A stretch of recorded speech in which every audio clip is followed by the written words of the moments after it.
York women will holler at you on some like, yo, what up, yo? New York women. Look. We're gonna have all this slander to our New York women. You're gonna have me walking down the street New York women be aggressive though. I mean, they be making you feel like the chick. I ain't dissing them. I love New York women because I understand, you know, they got a lot of men vying for their attention. So you got to be that hell of a nigga or the one that they want. They ain't got no time. They don't give a fuck about your clothes, your jewels. Everybody got that out here.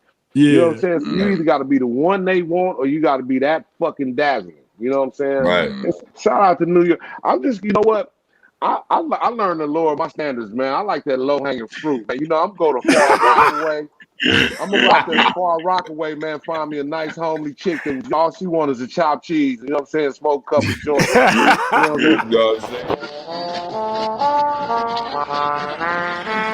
saying? Beat it up.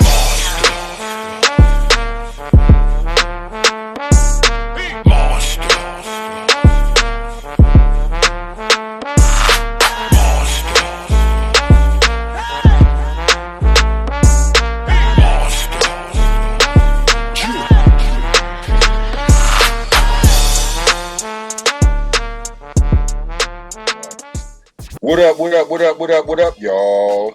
We are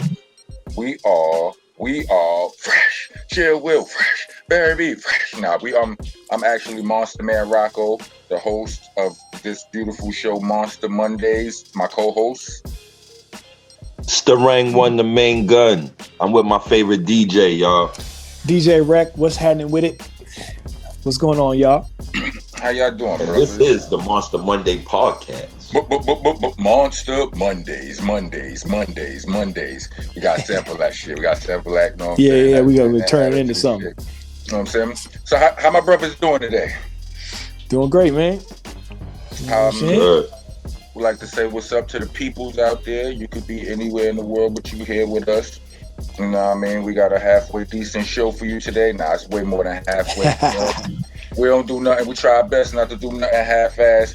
And we want, with that being said, we want to talk about, well, I want to talk about, hopefully my brothers want to talk about with me, a very not half-assed album.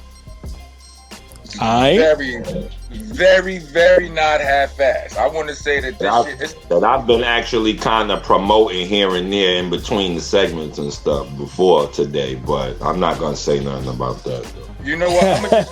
I'm gonna just jump out the window and say this album ain't half-assed. It ain't full-ass either. Ain't no ass about this album. This shit is hard. You understand what I'm saying? Like, we listen to, a lot of people been putting out albums and, salute to them, but they wasn't the type of shits that resonate with the, with my, the home in me. You know what I mean? The album that I'm referring to, ladies and gentlemen, is Nas King's Disease 2. Yeah. Let's get this shit around the floor. Very much so. This shit banging. Nice, man. This shit banging. Be like, and not to say, like I said, not to shit on nothing else, but like, after listening to the Drake album and the Kanye album, you know what I'm saying? Like those zones was very specific zones. You know what I'm saying? Like Drake album. Drake was singing to me. I don't particularly like no man singing to me. You understand what I'm saying? Salute to him, no. You know what I'm saying? Salute to him, no. But hilarious. He was talking more to the ladies a lot and to Kanye. You understand what I'm saying? I'm not a lady or Kanye, so it wasn't really. I couldn't leave you out the argument, huh? Right. I couldn't really internalize that as much, but it was dope. Again, the Kanye album was dope as well. Like I like the cinematic feel of it all, but it was a lot of churchy. I hate to say what everybody said, but it was very churchy, and I'm not no churchy nigga. This Nas album, this shit right here. Yeah. This shit right here, this felt like hometown. This resonated with me from the intro of the album, from the first bars. It was like, it was hard bars. It was over, it was that Nas shit that we all love, basically. Yeah, definitely. If you comparing the Nas album to those two albums, Nas album completely kills them. It's not like I'm comparing it. It's not like I know, but I mean, we can compare them because they're different, but they're all hip hop that's going on right now, currently. You know what I'm saying? Like all albums that released recently, and Nas album just smokes them. I mean, Hit Boy's production on the joint too sound like multiple different people producing the records. You know what I'm saying? Because it's just like they stretch from like real boom bap hip hop records all the way to like bounce records, which you don't really ever hear Nas rapping on. So that was just wild. Could it be that there's multiple producers on the record? I mean, not to say that, but I know a lot of dudes like, you know, a lot of big name producers, they got a team of niggas, and some of these niggas make beats, and some of these niggas just play instruments or whatever, and they add on to the shit. Like, I seen a lot of people work like that over the years and shit. You know a couple of my homies actually worked with Hit Boy and did co-production on Nas's last project, so I'm sure that he still does that same thing, like rocks with them or whatever. And you know, he definitely has a team, but he's talented all by himself too, though. So. Yeah, niggas that have somebody, niggas that have a nigga come in there just to ring a cowbell. What's the triangle shit? Nigga will have a nigga come in, and you'll be like, why can't anybody do that? It's just no, nigga. Anybody can't just do that, nigga. You think you know how to make music on a triangle or a fucking cowbell, nigga? No, that's that. Nigga, no. I be saying it all the time. Like, I know exactly where I am musically or whatever, right? And I know exactly where somebody else is or whatever. If I think somebody else could play these piano parts better, I'll be like, hey, man, come through here and play this little part or whatever. I'll have somebody else get in quick. So I know it's probably the same kind of thing. You feed off of other people's energy. Like my dude Hayes Banger and Eric Choice produced a lot of records with Hit Boy over the years. So, like, yeah. But anyway, you know what I'm saying? That album is crazy. Yeah, let's get into it. What's the name of the first joint? I don't remember the titles. I'm sorry, people. I could be sitting here reading it, but I'm not. But that's what I got DJ motherfucking Rek for. What's the first song on the jump off? The first song is called The Pressure. But wait a minute. Maybe we should. What are your favorite joints off the project? Do you have any favorites already? It's hard because I don't remember all of it. I didn't listen to it over and over. Like, you know what I'm saying? Like, one of my favorite joints is the joint with Eminem and EPMD, and not just for the song. It's just like a collab I always wanted to hear. That's all.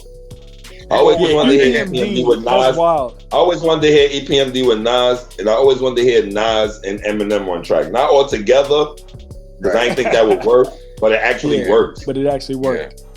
Yeah, that song's called EPMD. Yeah, I would have never saw Eminem and EPMD on the same song either. Or I would have never saw. That's my point. I always wanted to hear Nas and EPMD on the song, and I always wanted to hear Nas and Eminem on the song, but not with EPMD. I would never thought that would work if I didn't hear it. You know what I'm saying? Yeah, for sure. But it actually works, you know. And then that's definitely a banger. And then it's hard too. You know how I like pause. You know how I like hard music, right? Like that shit. That shit. You know. Hey. All right, buddy. You're walking a thin line. Strike one, buddy. Nigga, I said music, right? Anyway. Yeah, you said pause, and then you said something right after pause. You know what I'm saying? Like, you know I like it hard and shit. Like, come on, man. No, I didn't say that. You said that. What I said was, I was like, and it's hard. Then I said pause. You know I like hard music. Like, my name all right. I ain't hear the music. I ain't hear the music part over there. That's your Wi-Fi. Blame your Wi-Fi. You understand what I'm saying? Listen, right? But like, you know, I ain't hear the music. Oh, I heard. You know, I like hard, and I thought you said hard shit, hard something else. I don't know. But I didn't hear the music. Like, don't trust first impressions to spotty Wi-Fi. Y'all seen that commercial right there? Had showing up at the dinner in the costume and shit. Niggas got on 3 pieces and shit. No, but hilarious. But yeah, like, you know, I like aggressive content when it comes to hip hop. You know, the beat is aggressive. All it on that joint right there. You know what I mean? That's definitely one of my favorites. But even I can't remember the title. I can't remember the name of the first joint on the album. But I remember the first joint is called The Pressure. All right. When that shit first came on, that shit felt like cinematic.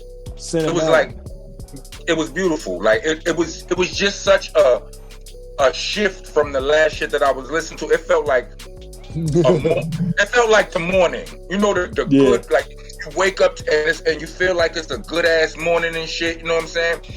But it was the beat had a certain amount of breeze to it. It's kind of cold. You know what I mean? And he just I don't think that track doesn't have any drums. I don't think. I think that's one of the record is just him rapping over like a melodic type of vibe or whatever with no drums. It should feel like a cool sprinkle of water, but still hardcore. For sure.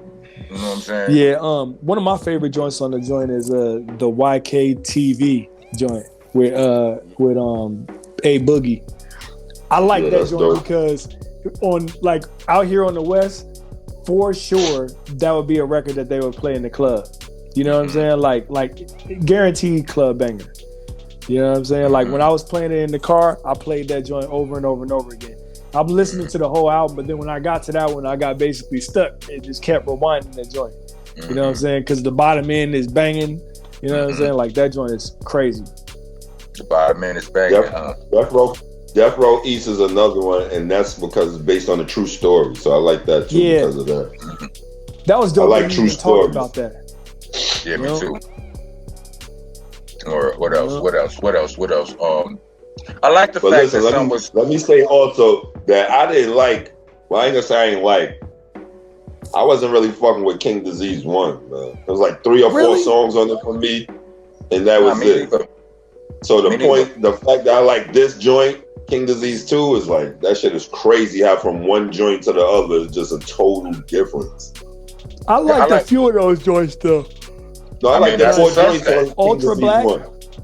Ultra Black was bomb. That was my favorite record off of that King Disease 1. Ultra Black. And the record that he had with Don Toliver and Big Sean. That record was crazy. My boys produced that record with Hit Boy. I love the fact that Nas is, you know, that he's fucking with the different new flows. sound. You know what I'm saying? The double time flows and all of that shit. I'm not even sure what you really call it, but you know, the faster rapid fire shit. And not only is he doing it, he's speaking about, you know, the fact of, you know, he's putting it in perspective. Like, nigga, stop trying to put niggas in a box. You understand what I'm saying? Like, this is the kind of, you know, this is the type of shit that resonate with me also, because I say shit like this all the time. You know what I mean? Like, I rap on double time shit. Like, I'm putting out an album with Ron Browse. Ron Browse will be singing some of his auto-tune shit on it. Yeah. Some people gonna be mad, but I'm gonna be like, fuck you. You understand what I'm saying? Because ain't no box. And Nas, you know, he was speaking to that right there, and I appreciate him. Good looking out for that. One of my favorite things about the whole project in general, well, both of those projects, the King Disease 1 and 2, is that he finally got with a producer to craft the sound around him. Because I always thought that like Nas's albums they always had like some good records, well, you know, excluding Illmatic. I thought all of them had like a few good records, but then they were missing some or whatever with a couple of the other songs or whatever. Like he was picking bad beats. You know what I'm saying? His lyrics was dope, but the beats wasn't really all that dope. But these 2 projects is the first ones where basically all the production sounded like on a higher quality of production. You know what I'm saying? Like, and they sound like they were made for him. You feel like that about Illmatic. The way you feel about Illmatic is that's what I'm saying. I feel about It Was Written. I feel like It Was Written was his best album. Word? And that production was dope. Yeah. It Was Written was a dope. It Was Written was a dope album too, though. So production wise, though, because you just talking about production, right? Yeah. So production wise, I think that shit was dope too. It Was Written. Yeah, but you know what though? That track masters, you had Dre on that. I feel like I never had a problem with Nas beats. I feel like somebody said that Nas had picked whack beats, and that story just caught legs. And now I believe the same exact thing. Because there was only a few records that I really liked. Yeah, because there was only a few records that I really liked off of all the rest of the projects besides literally those 2.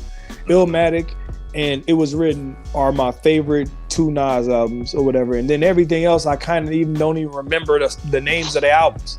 You know what I'm saying? Because I picked certain I know songs why. or whatever that I liked. I know why. It's because Nas is he's like an in-between dude. He's like a mainstream dude, but he still want to give you the boom bap. You know what I mean? Yeah. Right. People who sell million records not supposed to be doing the boom bap, but Nas want to still do it. But he still want to get. But he still want to get the mainstream where he want to get them too. Right. So it's like, you know what I mean? When you in the middle like that, you end up picking. Your album sound kind of weird. You end up picking different type of beats, man. It's like the boom bap with a cap on you. Keeping it too real, man. So it's like keeping it too real. It's like the boom bap. It's too real. How much money you know what I'm saying? You doing the boom bap, so you gonna make this amount of money right here. Now, if you want to make that other stuff, then, you know, sky's the limit. Look, even like with LL Cool J, like notice on a lot. I can't say that I had every single LL album that I know him all, but on a lot of on most of his albums, he would have at least one song where he got niggas on there. You understand what I'm saying? Yeah. Right. It was like 4, 3, 2, 1.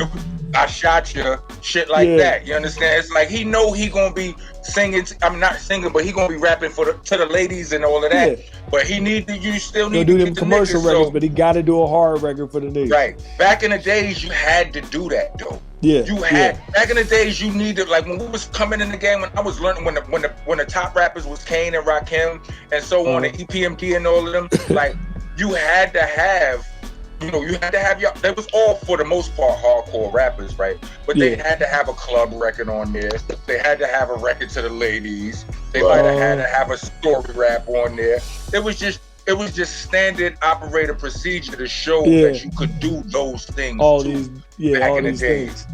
You know, I'm not sure. I don't know if it's like that no more, but I know that LL, he stuck with that for a while, even though like his forefront became, you know, being more towards the ladies. You know, that came out front. But every album he still put out a song with the 4, 3, 2, 1s or the, you know, the I Shot You or whatever version of it. And that was not Nas's version of it. Was that, you know, he gonna do his mainstream shit, but he gonna do his boom bap shit too. Yeah, for sure. Right. You know what I mean? Yeah. I dig that. That's. I mean, I would assume that people still do that because, like, otherwise, how do you have a really well-rounded project? I mean, but we might not necessarily. I don't know. I don't know because I don't know because I say we don't. I would say I don't know, and I would think that y'all don't really know either because we don't listen to a lot of the new stuff, so we don't know if they doing that. What about this album right now? But what's Jay-Z's boom bap? That won't happen. I don't. What you say? What's Jay? I said, what's Jay-Z's boom bap? That won't happen. What is his boom bap? His boom bap. What's Cameron's boom bap? Nah, it can't. Cam ain't a boom bap. What was Biggie's boom bap? They all have. Like niggas don't do that. Niggas don't do that shit. And I'm just talking about successful niggas at the top. Now look. Cough up a lung where I'm from, Mark. That's boom bap-ish. Oh yeah, that one is. But that's understand what I'm saying? Yeah. That's not boom bap-ish, bro. That's hard, like you said. Pause. That's hard. It's not boom bap though. Yeah, you may be right about that. It's hard. It's a hard song. Pause. But it's not boom bap. Hilarious. Hey, listen, you did at least Strang. At least you didn't say in regards to a Nas beat, it was heavy on the low end. I mean, like.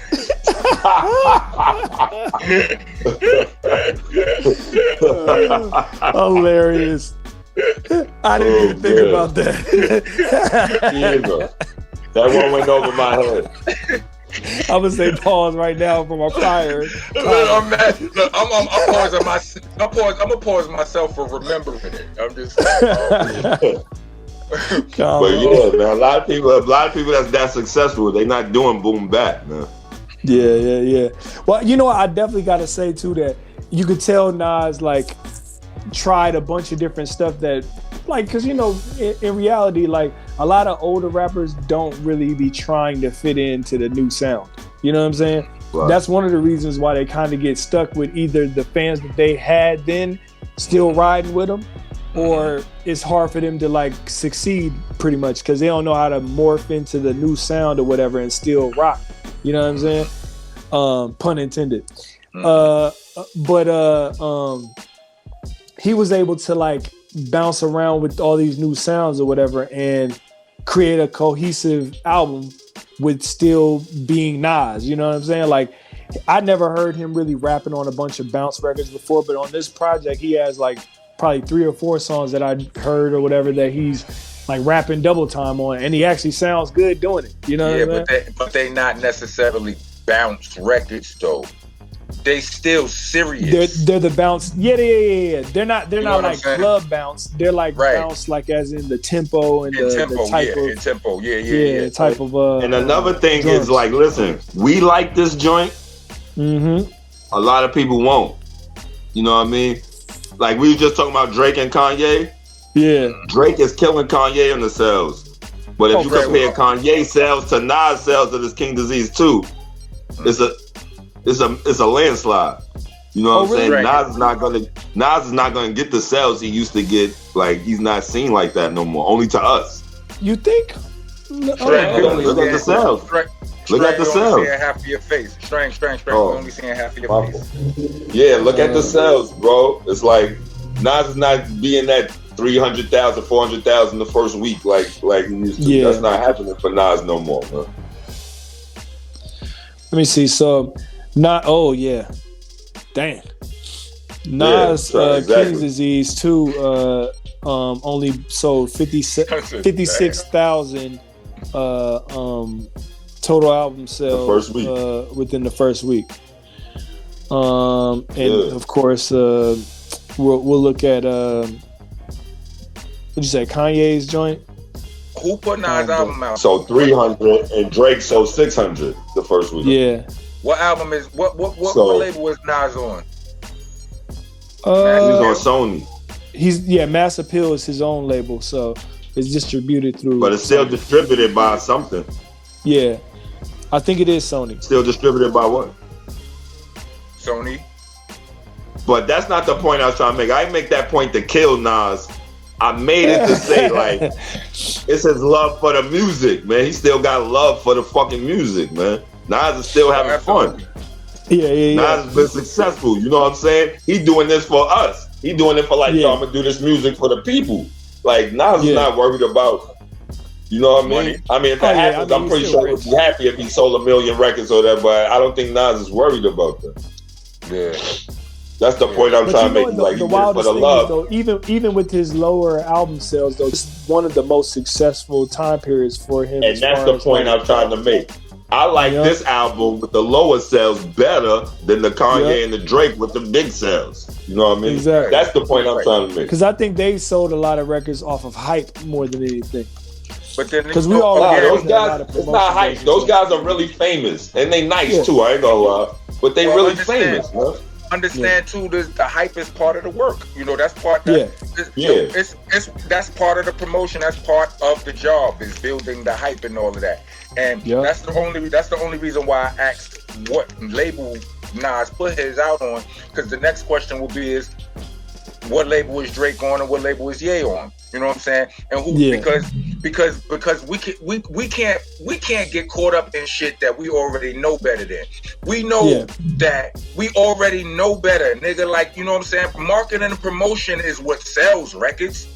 Big facts. You understand what I'm saying? Like, rappers make them. Not dope lyrics or dope beats. Right. Yeah. You understand what I'm saying? We make them, but to sell them, companies marketing and promotion sell them. So for sure. Let's not get caught up in that. Let the fans. That's for them to believe. We know better. Let's not get this shit twisted. That don't mean that being dope ain't important. That's not what that means. What I'm saying though is, I don't give a fuck who you is. You can have the dopest song in the world, nigga. If you ain't got some money to push it, then it's gonna only be dope to the niggas that you know. On your computer and the rest of your homies that you shared it with. The niggas on your timeline. That's it. You know what I'm saying? Yep. And that's big facts. Yo, and on the sidebar, man, I've been reading comments and shit.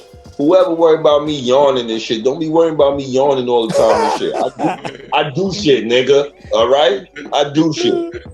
Comedy. Fuck I guan. Look, I done look back at some of the shit in here. I done seen myself looking spaced the fuck out. Like, I don't know what niggas was talking about, but I was just... Bro, I don't know what the fuck was going on in my... I seen comments, niggas be talking. Listen, niggas talk about me yawning, niggas talk about me doing this and all types of shit. Listen, when Rock is talking for a long fucking time, that's what I'm doing, all right? So y'all make your comments, y'all address them shits to Rock, man. Tell them stop talking so long so I can stop doing these movements that y'all don't like and shit, okay? Hilarious. Yo, what I'm gonna need you to do though is get your crotch out in the camera, the same way that Wait up, is my crotch in the camera? Yes, sir. You right, nigga. Get your crotch out the camera, G. I can't see. I told you I'm on the phone today. I can't see, man. I can't even see y'all, bro. Yo, your crotch still in the camera, nigga. I can't do nothing about that, man. What I'm not gonna do is stand up right now and fix it, because then I would be Slink Johnson. Speaking of Slink Johnson, who will be on the show later today. Hold on a second. Look. We gotta go in there. We gotta go to break and shit. But before we do you guys have any shameless plugs that you would like to, you know what I'm saying, jump off? No, I don't. Well, I'm gonna plug my boy Pt2. You know what I'm saying? Got the culture gear cracking and whatnot. You know what I'm saying? Pt2, Culture Barber Lounge in Oceanside. You know what I'm saying? Then DJ Rek on all social media platforms. DJ Rek. You know, Sound Lounge Studio. You. For myself, I would say just still be on the lookout. Ether Rocks coming soon. Hit me up on all of my social medias. Rockness BCC on Instagram. I'm _Rockness_ on Twitter. Rock of Helter Skelter on Facebook. On YouTube, we are Monster Nation. You know what I mean? You can find us there. And I'm also on Cameo. Ow.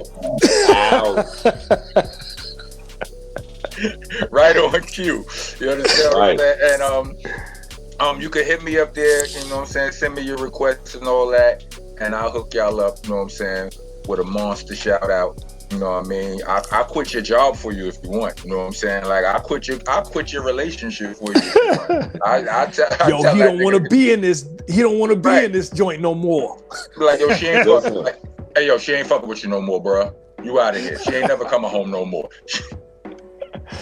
And instead of using my shameless plug this week, I was gonna say to my bro Squeeze De Niro, his wife named Tika. She in the fight. She out there fighting for her life. We riding with you. We fighting, man. My cousin Tasha, she over there. She laid up. She fighting for her life. We riding with you. We fighting, yo. That's what I want to say, man. Cousin Tasha, Tika, get well soon. See y'all soon. Yeah, prayer soon.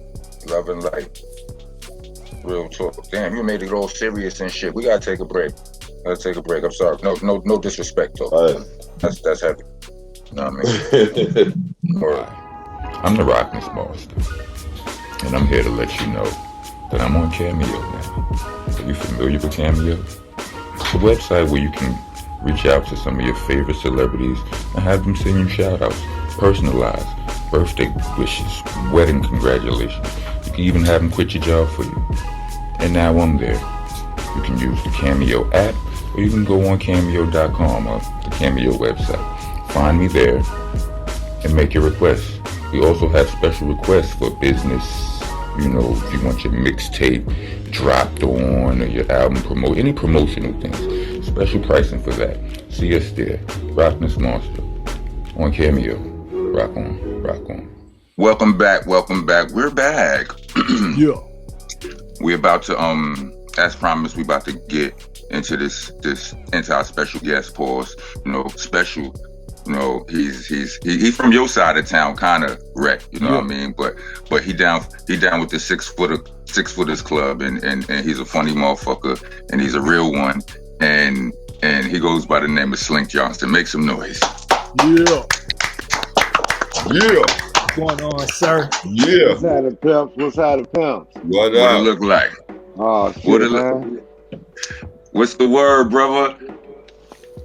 I heard you out here on the East Coast and shit.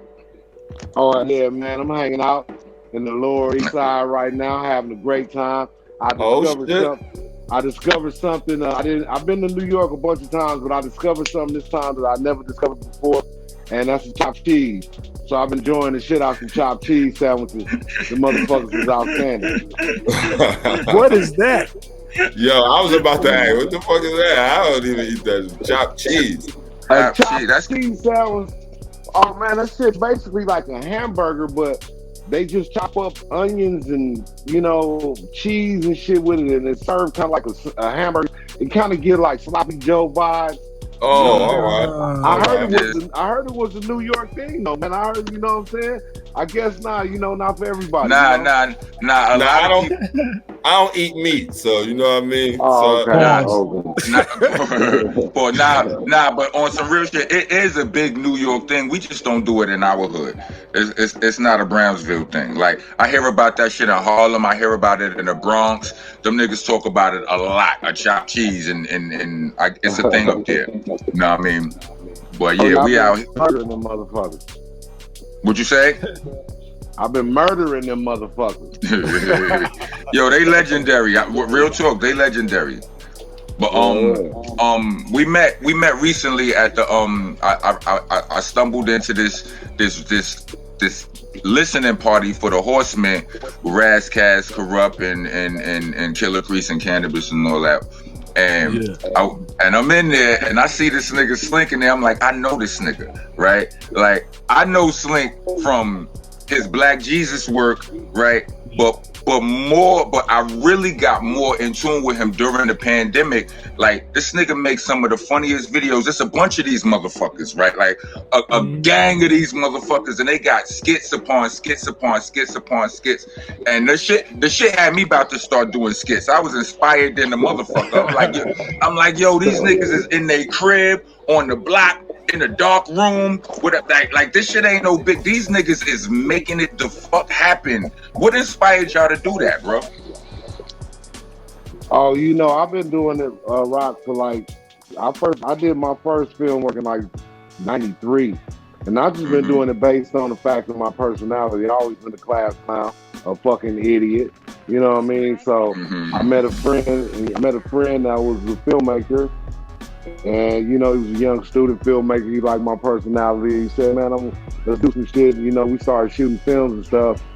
And I kind of been doing it for a while. So it's fun. Just something to do inspired me to start.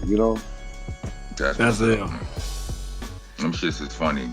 What's the nigga name? You did a skit with the nigga Watts, homie Quan, where you was his pops, and some niggas, some gangbangers had him down at the gas station or whatever, hemmed up, and he called you over, and both of y'all niggas got fixed up. The shit was hilarious, man. Like, shit was hilarious. Pull up, man. Yeah, that shit was.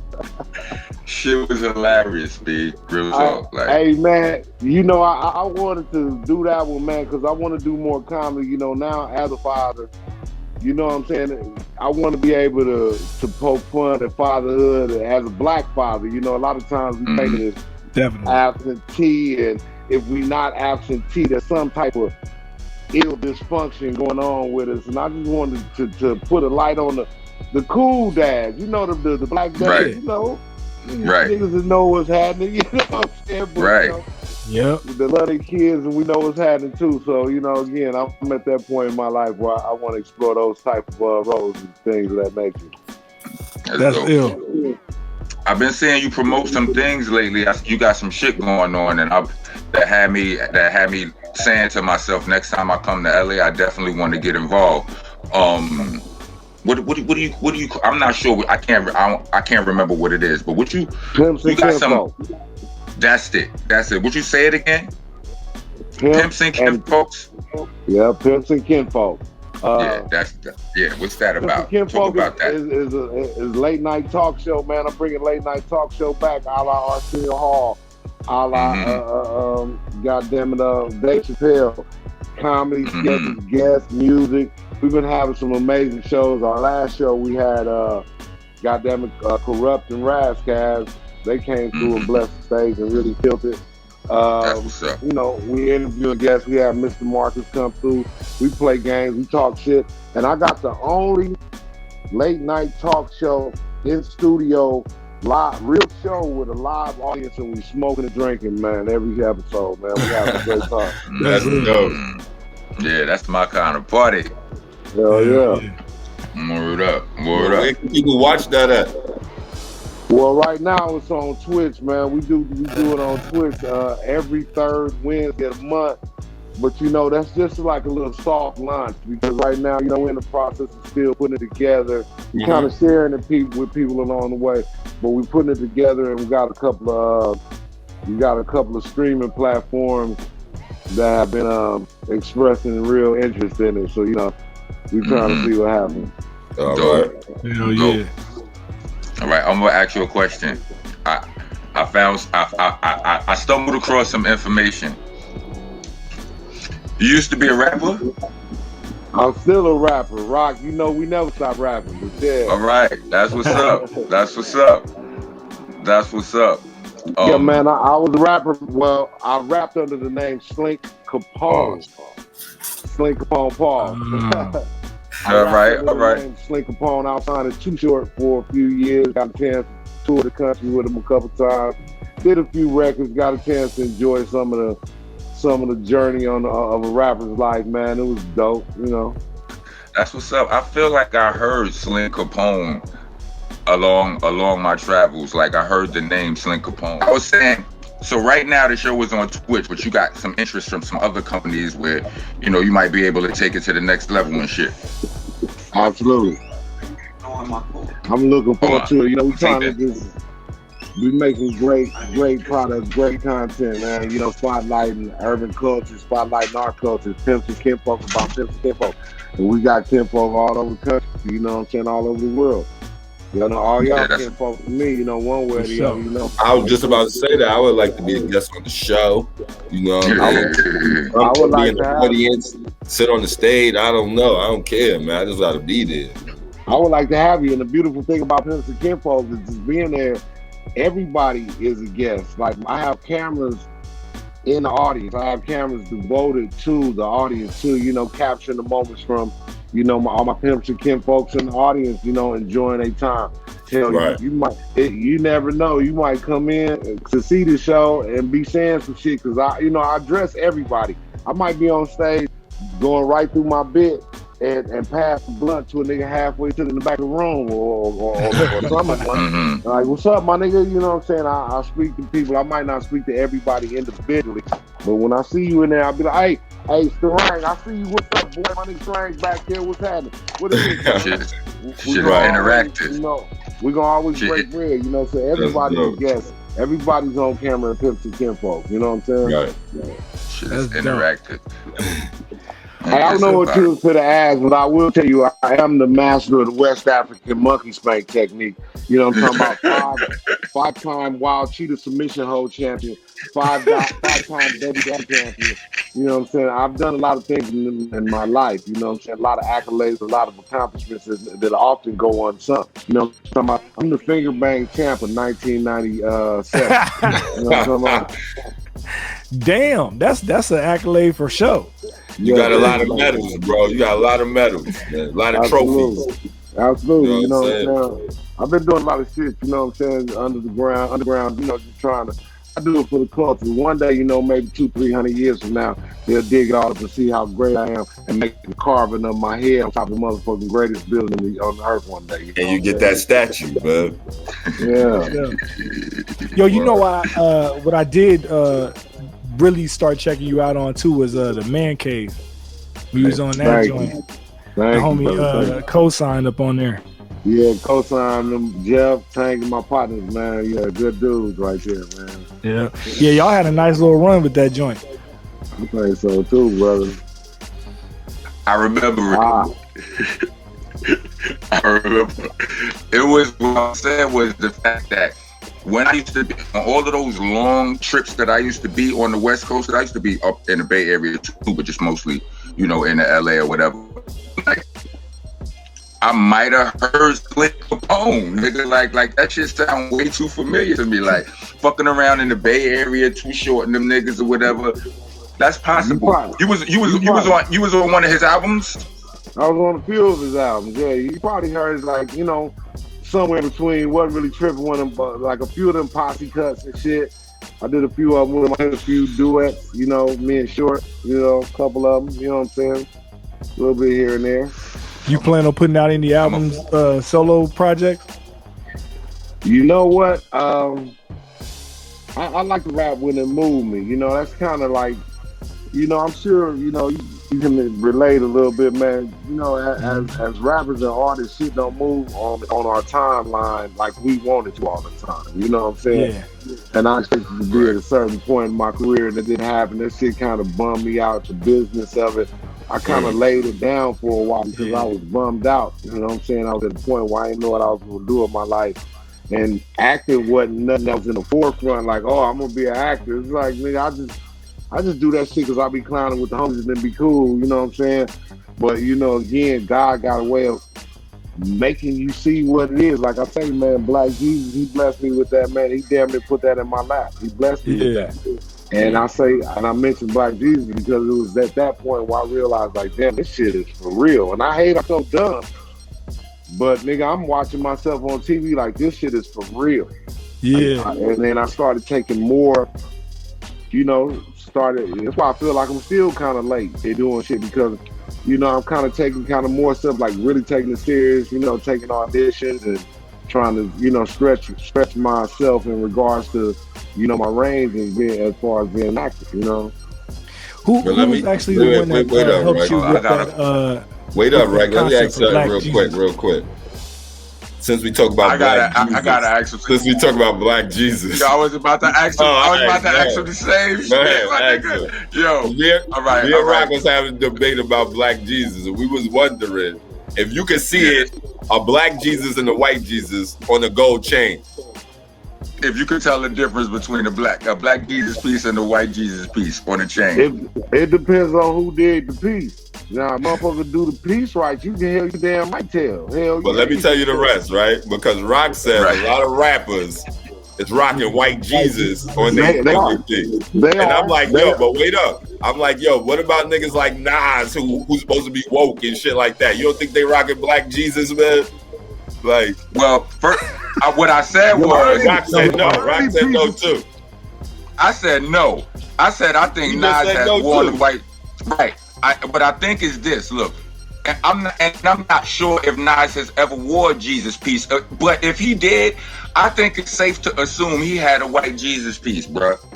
At some point. First of all those Jesus pieces were designed by Jacob the jeweler. So that one Jesus piece that everybody wears, that big one that Biggie had, that was designed by Jacob the jeweler. So, but there's a few different Jesus pieces though. You got the ones with them on the Jacob the jeweler come out to like 2000 something. Jacob but Jake, like he was the one that designed. He was the first person to do a Jesus piece. Where it was no. He was. It's fact. No. It's fact. So Jesus pieces ain't start coming out to 2000 something? Not until 90 something when Biggie wore it. Biggie was the first person to have a Jesus piece with the head on it. And it was him and Jacob made it for him. I don't agree with that. I don't know. I mean, you don't have to agree with it. It's fact. You can look it up. I don't think that's a fact, bro. I don't know about that, man. But you might be right. You know what I'm saying? It's nothing I never even had a conversation about before. So I'm not prepared to debate that. But but those are things I like to debate, though. I never even thought about that before. Yeah, that's crazy. But if not, I'm saying that if Nas did ever have a Jesus piece, because my memory ain't that good, I think that at some point he had a white Jesus piece, and I'm confident in saying that. And I think I'm saying niggas like not that common sense would wear no gold chain or nothing like. But if he did, I'm saying he would have black Jesus. I'm saying Nas would have black Jesus. I'm saying Black Thought he wouldn't wear a gold chain, but if he did, he would have black Jesus. All right, this is what I'm saying. Niggas like that. But J. Cole he would have black Jesus, man. You talking about the niggas who don't wear chains, but Nas the nigga who chain, though. Yeah, he do it. I'm telling you. If he had if he got one today, he'd probably get black Jesus. But if he had a bunch of Jesus pieces in his past, some of them shits was white Jesus, my nigga. You don't think Nas would be like, wait up, man, all these niggas wearing white. I expect him to be saying the same shit you said. Nah, all these niggas wearing white Jesus. I'm gonna get a picture of black Jesus. I want black Jesus on my shit. I expect him to do that. Nas is also the nigga who said some shit in one of his rhymes back in the days, early in the game. He said, he kind of shitted on the math. He was like, yeah, I mean, he do that. I ain't gonna, so I'm not even gonna say you wrong about that. He flip-flops. I can't think of the exact bar, but he said some shit with like, I don't fuck with them lessons. That shit don't make no sense to me. Like, it was something like that he said. I can't remember the bar, so I don't want to misquote it. Slink, what you were saying before you left, man? You think Nas rocking the white Jesus piece? Yeah, I think he was rocking the white Jesus piece, man. Early, he might. I don't know what his jewelry box look like now, but he might have.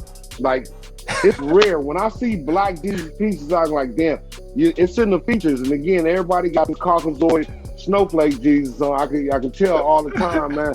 Ain't nobody really rocking them. I'm looking for the first motherfucking rapper that get my face.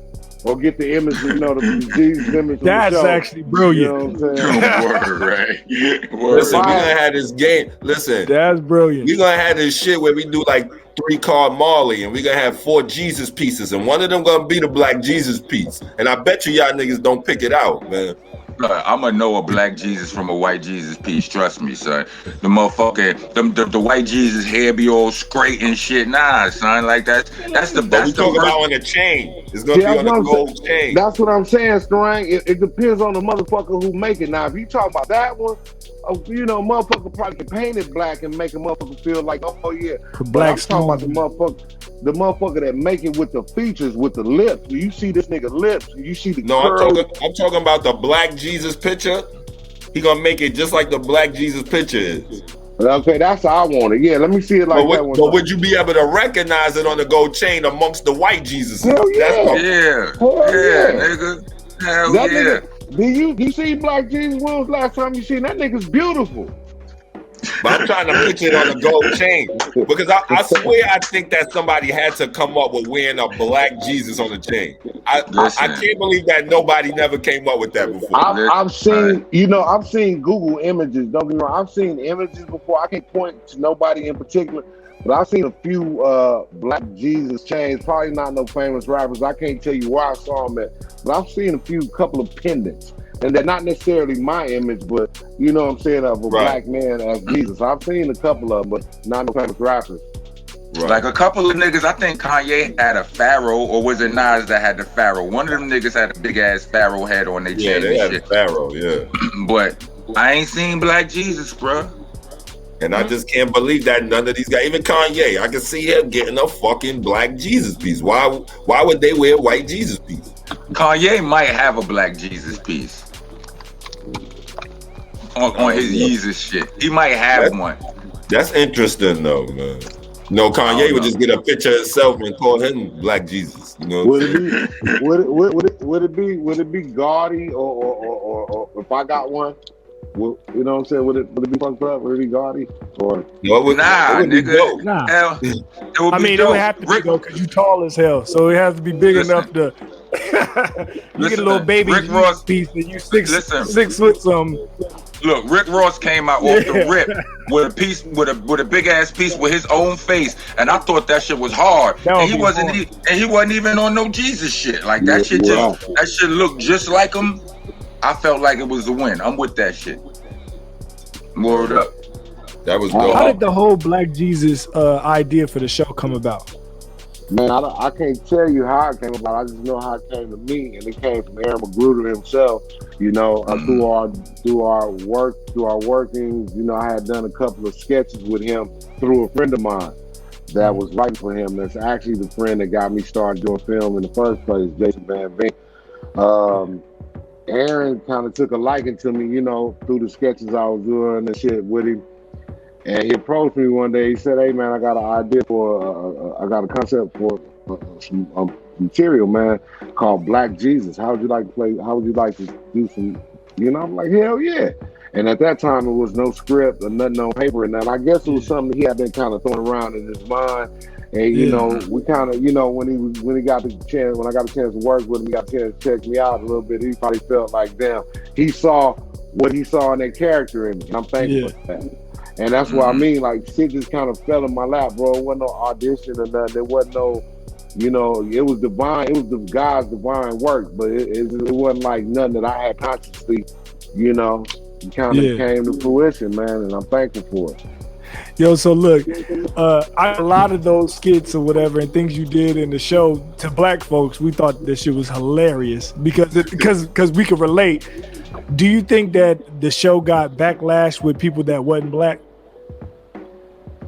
I'm sure. Yeah, I do believe the show has some backlash with people that weren't black, but a whole bunch of people that were black, that are black. So, you know, again, it's just, you know, niggas ain't gonna like, I think, do you give a fuck? No, not at all. Fuck, I just looked on motherfucking my SAG app right now, and I'm waiting for another goddamn royalty residuals. Come on, man, let's run that shit. I don't give a fuck, man. Shit, right. You know? I mean, and more so, people got some out of it, and that's the kind of thing that. But I don't want to sound like, you know, cliche or nothing, but that shit really mattered to me, man. Like, dog, when niggas tell me they got something from that, because I believe, you know, I just saw a quote not too long ago, and I really like the quote. It said, you know, nobody's going to live forever, but the goal is to make something that will. And, you know, to know that you leave something with somebody like my nigga, like in a real way, man. I had some niggas tell me how that show just brought them out of dark point. You know what I'm saying? And I've been in those dark points, man. We all had them dark points. You know, niggas got baby mama drama, legal trouble. You know what I'm saying? Bills about to get cut off.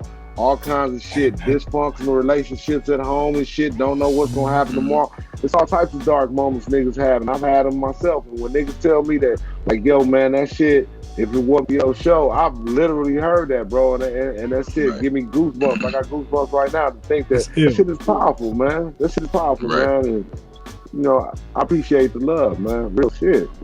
Hell yeah. That's dope, man. That's dope, man. We gotta do some work together, man. Real talk.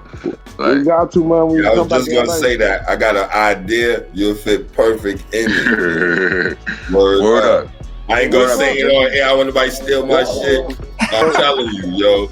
When you hear this shit, bro, you gonna be like, yes, let's do my this. nigga, I'll say, you know, my whole thing with anybody, like, I feel like anybody like that rock with me and they got something in mind for me, I fuck with it. I tell niggas all the time, as long as I ain't gotta do nothing to compromise my integrity or my manhood or my character. Nah, you ain't gotta put on no dress, none of that, man. You ain't gotta dress up like a woman, none of that, man. We ain't doing none of that, man. And I feel like anybody that fuck with me know the kind of tip I'm on, so they kind of Look, Slink. All right, not to sweat myself for a second, right? Slink, who's your favorite group in the boot camp? Nigga, Helter Skelter. Right, and when he told me that, right?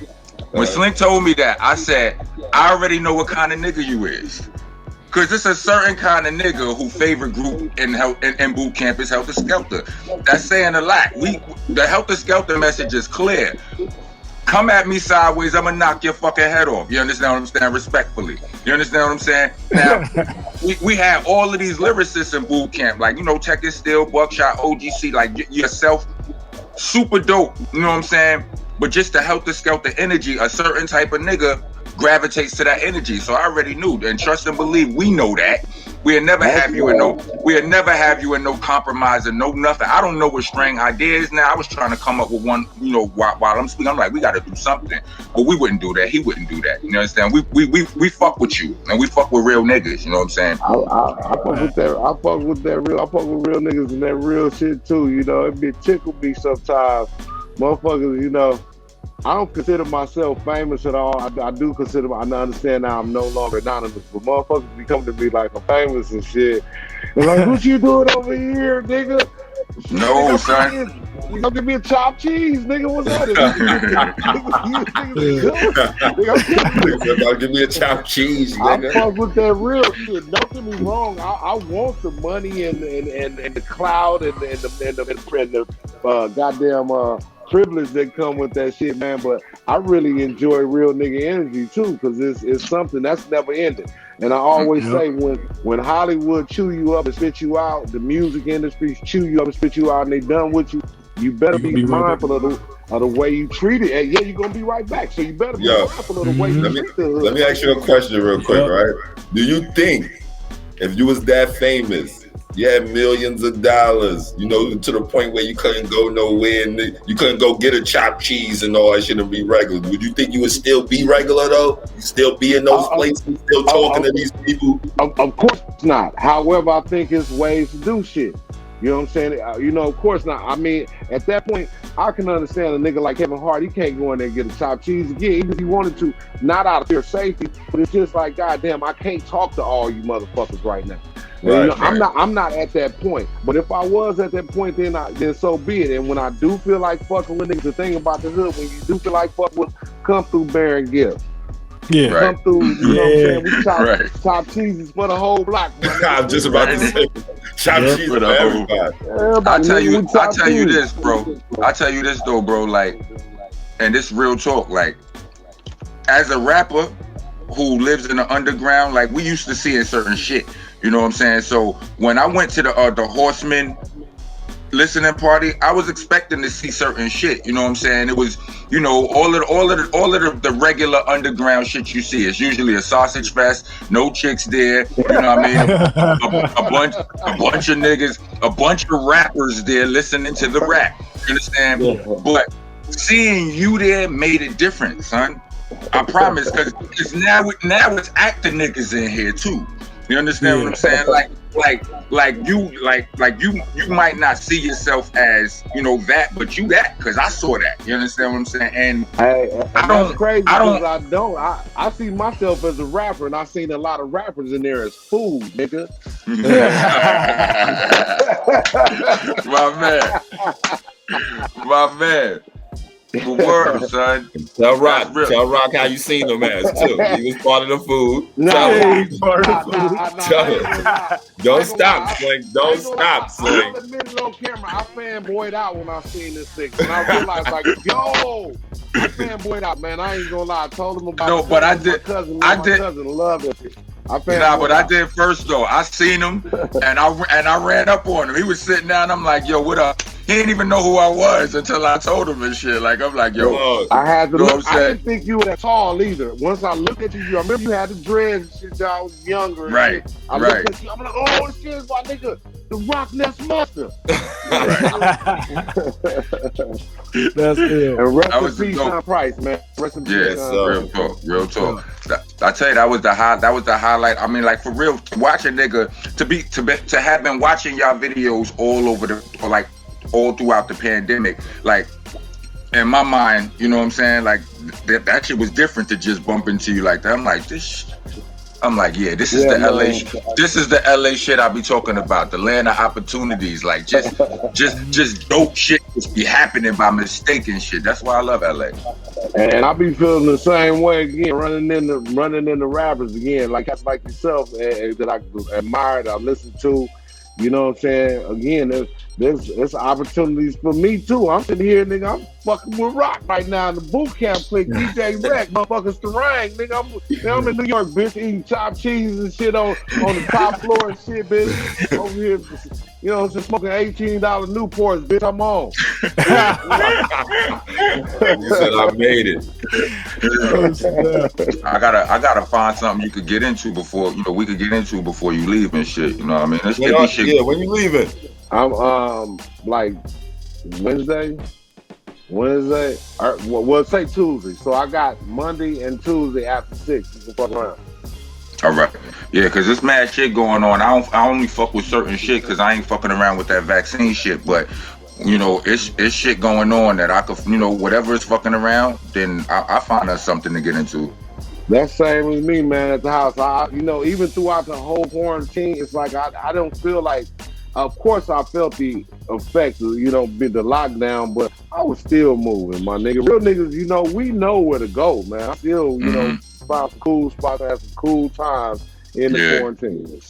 Yeah.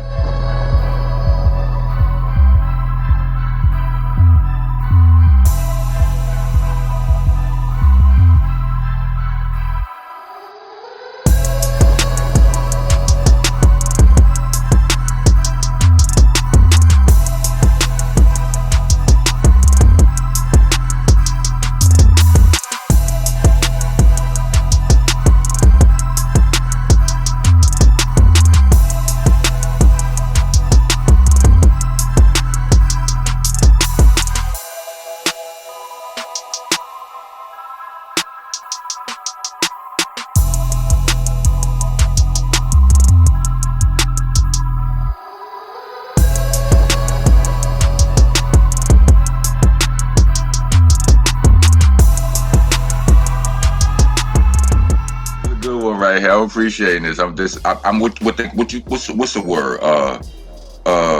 Elated. That's a word. That's a word. Elated. That's a word. That's a word. You know what I'm saying? Because a lot of dudes, most of our guests that come on here have been friends of mine. You understand what I'm saying? Like, not somebody that I'm just a genuine fan of and shit. You understand what I'm saying? Like we met once. That's it. You know what I'm saying? But yeah, nigga, that's what's up. Hey, man, feelings mutual, man. Feels all good, man. Feel what they say, real recognize real. Sound cliche, but real recognize real. Nah, man. Real talk. Big facts. I think I got some of the best relationships in the industry, man, and that have nothing to do with projects or work. Some of the best relationships, people. Man, I'm cool with a whole lot of niggas in the industry, and that's because I'm glad I came in at the age I did. I stay in my lane. I stay out of niggas' way. You know what I'm saying? And just let niggas be who they be and just respect people for who they are, man. And I love it, man. It's real niggas. That's what's up. That's what's up.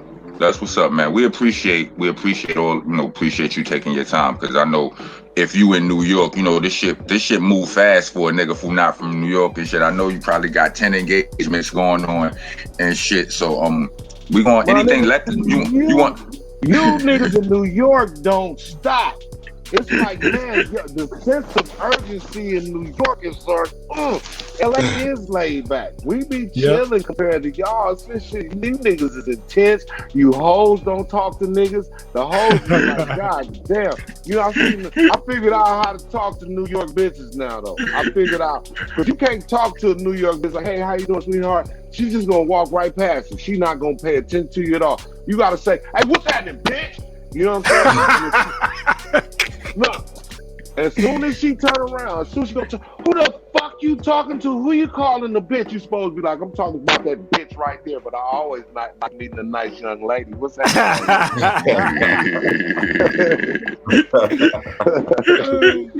That's cool.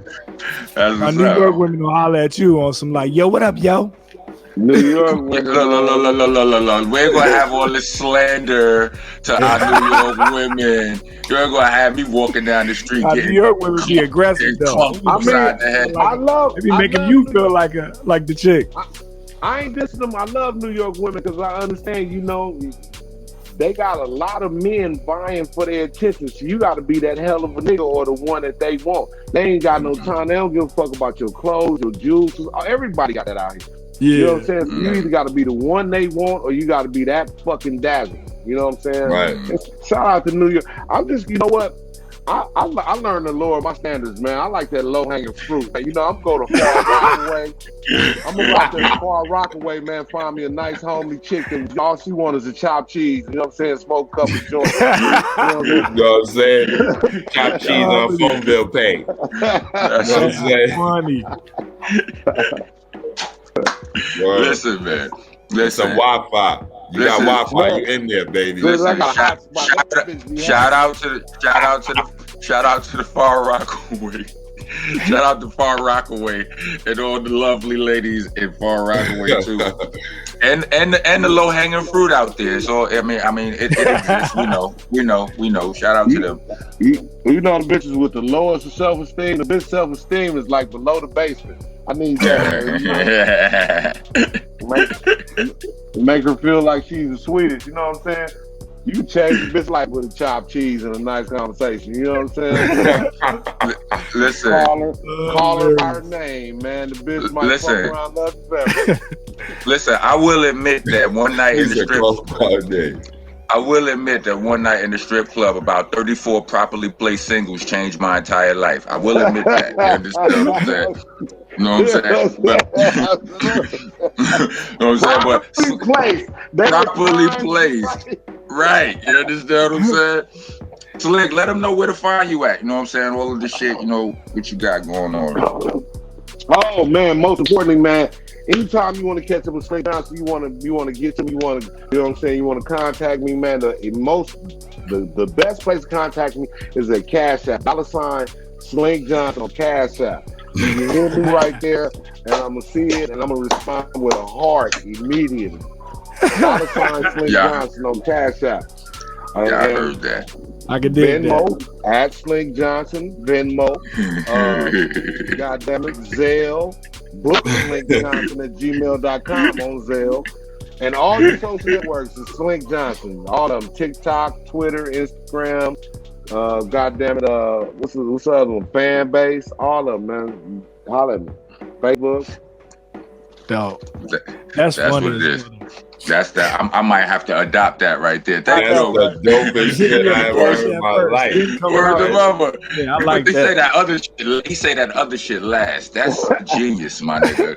Hey man, you never know, because what I love about this generation right now is a lot of things to love and hate about it. But one thing I love, man, crowdsourcing. You do it. Hey man, niggas that fuck with you, and I appreciate it. Motherfuckers be like Slink on the Instagram begging. You goddamn right. If you let that white man sell you them dreams, the goddamn church dreams, he begging, goddamn it. Let a real nigga come tell you need $200 to pay his goddamn cable bill. Right. And hook me up, please. Because everything that come to me, see, what motherfuckers don't understand is they think you just giving them money. No, nigga, right now, this is my life, and I feel like I'm offering you entertainment in lieu of television and movies and all that stuff. Yeah. I might not be popping right there, but it's still a couple 100,000 people that really fuck with me. And if I can bring some joy to you, some excitement, some entertainment, ain't nothing wrong with sliding a nigga a dub on the Cash App or something, $20. Or, you know what I'm saying, $150, $900, $1,000. Ain't nothing wrong with hitting a nigga off. That's right. Yep, That's exactly. Right. That's right, man. That's right. If every follower just paid $1, how much would that add up to? Like, niggas got 80,000, 100,000 followers and shit like that. $1 from every follower allows to get $1 a month from everybody. And then you niggas gotta know, like, this shit keep me going. You know what I'm saying? You want me to clown and fuck up and do all that old crazy shit you like to see. I need to be comfortable doing it. I need money to make sure these other things, my bases in my life. Shit, I need new shoes. I don't feel like shit when my shoes fucked up. You know what I'm saying? So you fucked up. You can't be your best if you fucked up. And that's what I tell young rappers. I know we gotta go. That's what I tell young rappers and young entertainers all the time, man. Get you a job while you pursuing your dream. You know what I'm saying? Because I know I had it bad. I'm like, man, fuck that. I ain't gonna get no job. I'm finna be this. And I was a bum for a whole lot of years, well into my 30s on my mama's couch, chasing rap dreams. Man, get you a job so you can make sure you have things like a nice outfit, your belly's full, your face and hands are clean. You know what I'm saying? You have little things to make you feel good about yourself, and therefore you're gonna make the best shit that you can. Right. Because you only gonna make the best shit when you at your lowest, or you're feeling good about yourself, or at your highest. You know what I'm saying? That in-between shit be on. You know, the best albums be coming from niggas when they struggling like a motherfucker. I give you that. Yeah. But it don't feel good while you struggling, dog. That struggle don't feel good going through it. You're not guaranteed to make that bomb-ass album. Listen, and even when that's happening, niggas is struggling, but they got a dream and they living off that dream. You know what I'm saying? Once that's gone, then you hit rock bottom. Yeah, you hit rock bottom. Yeah, once that dream is gone, you fucking rock bottom. You know what I'm saying? That dream is the fuel. Right. So, you know, exactly. you need those things to keep yourself going. You know what I'm talking about? It was a lot of times when I was, early in my hip hop career, nigga didn't have no clothes. That kept me from doing a lot of shit because I didn't feel like I wasn't fresh like I wanted to be. I had skills, but I wasn't fresh. I don't want to be. I wanted a chain. I wanted all these, leathers and shit. But you know what I'm saying? But I felt like, well, damn, it's all about time management. Nigga, you might have to give 8 hours a day to a job so you can spend your up 16 doing what you want to do. You know what I'm saying? Yeah, and at least then you got you some clothes. Your baby mama ain't on your neck because you got the baby some diapers and little shit like that. You might not have it all, but if you able to, life is an ocean. Life is a journey of fucking, we on the sea.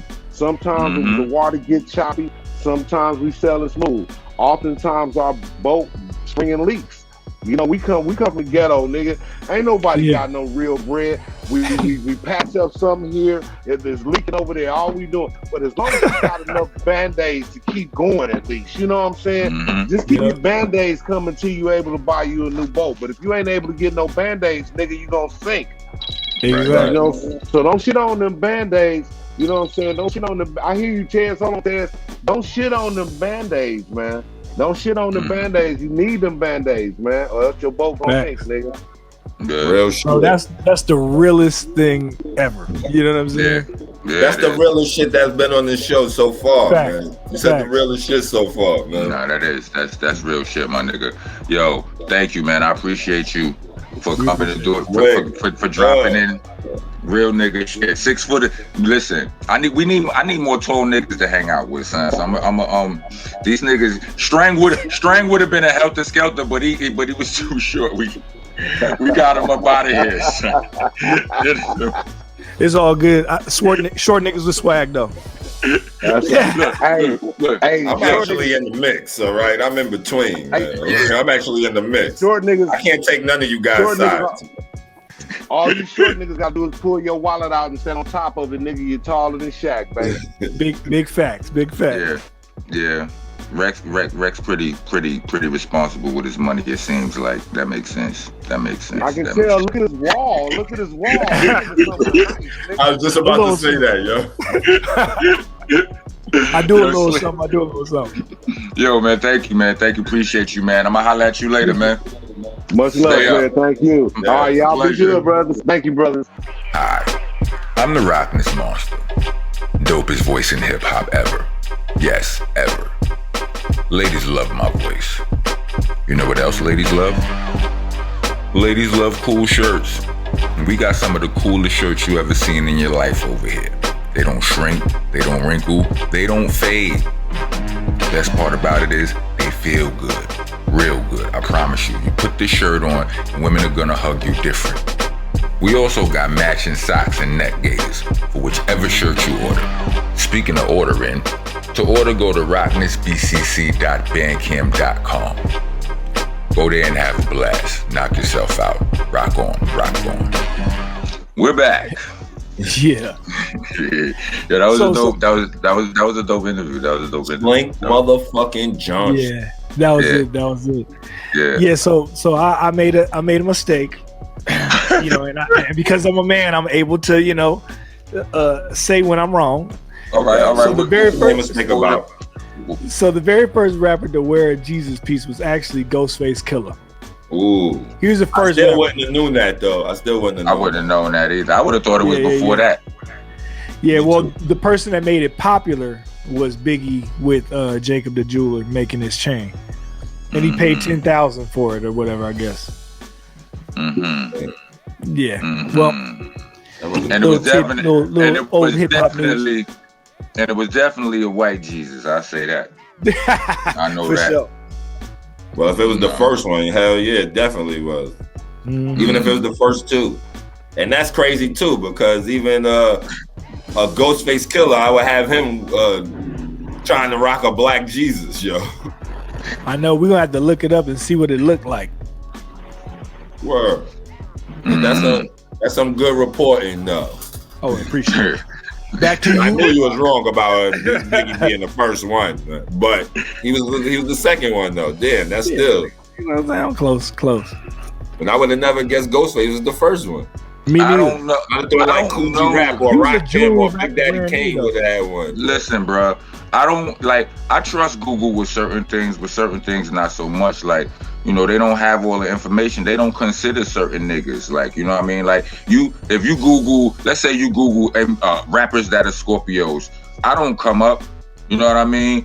Prodigy doesn't come up. You know what I mean? So it's like, it's a, you know, the information be kind of subjective. You know what I mean? Like, it be kind of like the bigger artists. Wikipedia. No, Wikipedia is the worst.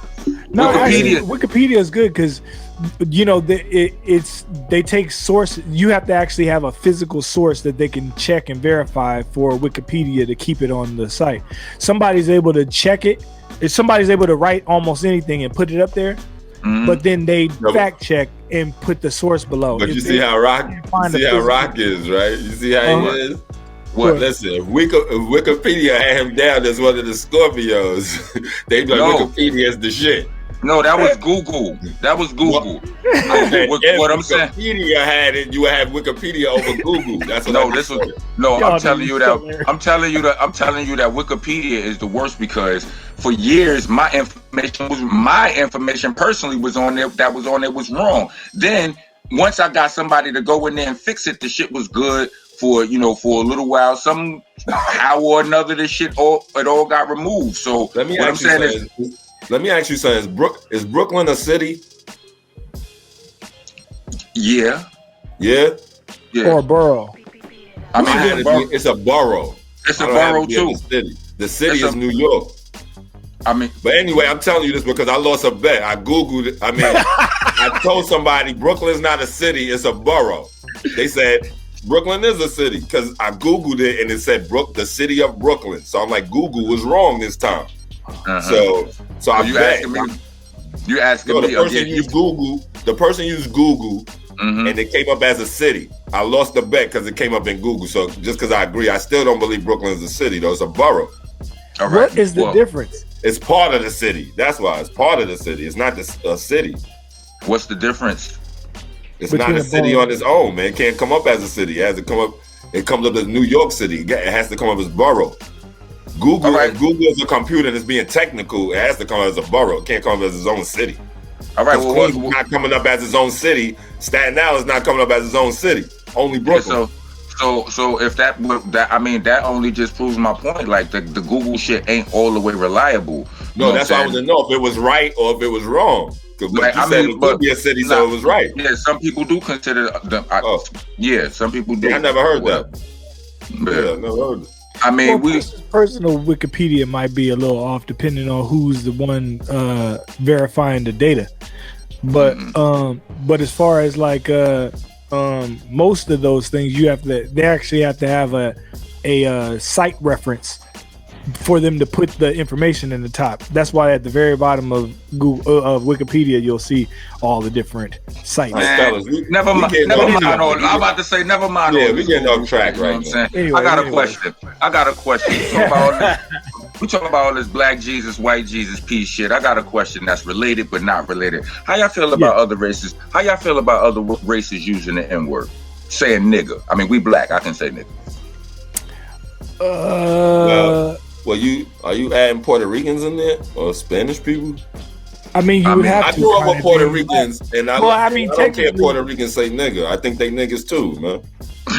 Sort of. That's a good point, real. Right? No, because we did grow up with Puerto Ricans. Like, I went to school. They live next door to us. Yeah. They go to our schools. It's Puerto Ricans that live next door to where I'm at right now. You understand what I'm saying? Like, I think they black. Like, this is how I see shit. In the real world, is black and white, and each nationality, whatever, fits in on one side or the other. Yeah, you know what I'm saying. So to me, Puerto Ricans fit on black side. Well, here's the thing. So I have Puerto Rican homies that are like basically black Puerto Ricans, and I have white Puerto Ricans that are friends of mine too. The white Puerto Rican cats don't be saying nigga the majority of the time. The black Puerto Rican ones say nigga. My wife is part Cuban. She looks like a black woman, but her grandmother looked really like a white woman. You know what I'm saying? But does your wife say nigga? Well, yeah, of course. But I'm just saying, you know what I'm saying? Well, yeah. I'm just saying, like there's you know, like I never heard of black Puerto Rican or white Puerto Rican. Yeah, it's I mean, that ain't the term. White that ain't the term, but there's basically like you have them. I see what Rek is just calling Spanish people Puerto Rican. No. I'm saying in general, like there's like you know, like Puerto Ricans Spain, there's like Spain and people from Chile. Those are not Puerto Ricans. No, I know. Those are all Latins. I consider those like the white Spanish people. No, that's not it. Spain from Spain and shit like that. That's not it. Serious. That's not it. Because my nigga is literally from Puerto Rico. That looks like a white dude. No, but are they white? Just because they look like white. He's not white. All his family is Puerto Rican. So he's black then, right? He's not black. You talk about as far as looking like, or as far as what he is full-blooded Puerto Rican from the island. But when you say white Puerto Rican or black Puerto Rican, what you mean by that? I don't get that. I mean, like some Puerto Ricans, like there's dark Cubans and there's light Cubans. You just talking about skin color then? Kind of, but I know part of that has to do with like Africans heritage. Coming from the heritage. Yeah, but even what I'm talking about is like even the Puerto Ricans that look white are niggas to me. Like they that might be something different in New York than it is in California. That's a New York. Listen. Let me shed light because they gonna kill us in the comments, right? But listen, right? But listen, right? Yes, what you saying is like you got the black. They're all Latins, you know what I mean? Like a lot of Latin descent. But even if you go to Starang, even if you go to Spain. You know what I mean? You'll find black people there. Spain is right up across the street from Africa. But I'm not talking skin color. That's where we getting fucked up at. All right. So I'm about to get back to that. In New York, like we was talking off camera with Slink too about this. Like in New York, we grew like our relationship to Puerto Ricans is different than in a lot of other states. You know what I mean? Like they grow up around like in Cali it's more Mexicans and Samoans and things of that nature. But in New York, we grew up side by side with Puerto Ricans. And the reason why you, Starang, are saying they niggas to us is because they in the mud with us. They are niggas with us. You understand what I'm saying? And in our world, we always heard that Puerto Ricans were half black or something like that. But when you break it down, like, you know, every this is where I'm not as articulate with this part of it, but when you get to a place like Puerto Rico, there are people of African, you know, that are mixed with black, but then you also have Puerto Ricans that are not mixed with black. Exactly. That was my whole point. But they still from Puerto Rico, so they're Puerto Ricans. Yeah, I was never talking about Puerto Ricans mixed with black though. But you still explain your point to me, like it's still like certain places Puerto Ricans. Basically, what you're saying, certain places Puerto Ricans don't even think they black. That's the term I was looking for. But I heard